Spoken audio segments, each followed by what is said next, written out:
If you're an aspiring content creator or you're planning to use content to share your ideas in 2024, I need you to know that there are some things a content coach cannot teach you.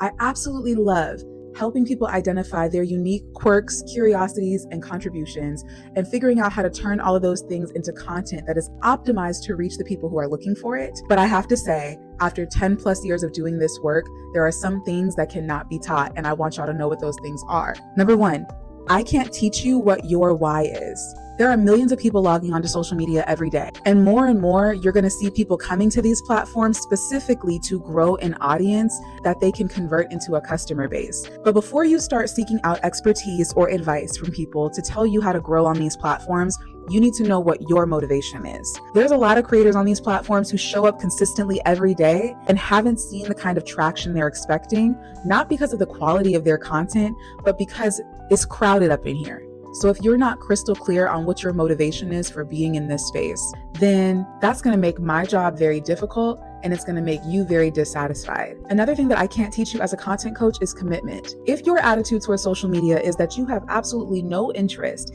in having to show up on these platforms more than once or twice a week, and you would much rather be able to just pop in when you feel like it, whenever the spirit strikes, and then be able to ghost and disappear for a few months when you want to take some time to yourself, that's totally your prerogative. But you can't have that attitude and then also be huffing and puffing about how hard it is to grow on social media. The fact of the matter is that this takes work. Even when you have professional support to give you frameworks and strategies for how to do it in a more optimal way, it's still going to take commitment on your part to make sure that you see the results that you're looking for. And on top of that, specific results are not guaranteed. There is no one-size-fits-all formula for how to get virality or high engagement out of these platforms. So the key technique is to commit to something that feels authentic to you so that you enjoy the process and it doesn't feel so hard to keep showing up even when the results are slow. I know that I'm one of a ton of folks on this platform teaching you what you need to do to build your brand and create better performing content. All of us are using our own experience and expertise to try to activate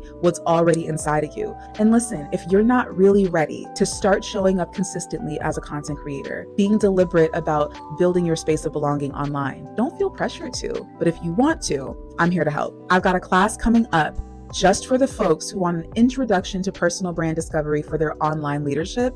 And I want you to check it out by going to the URL in my bio. And also make sure that you're following me at Branding by Bri.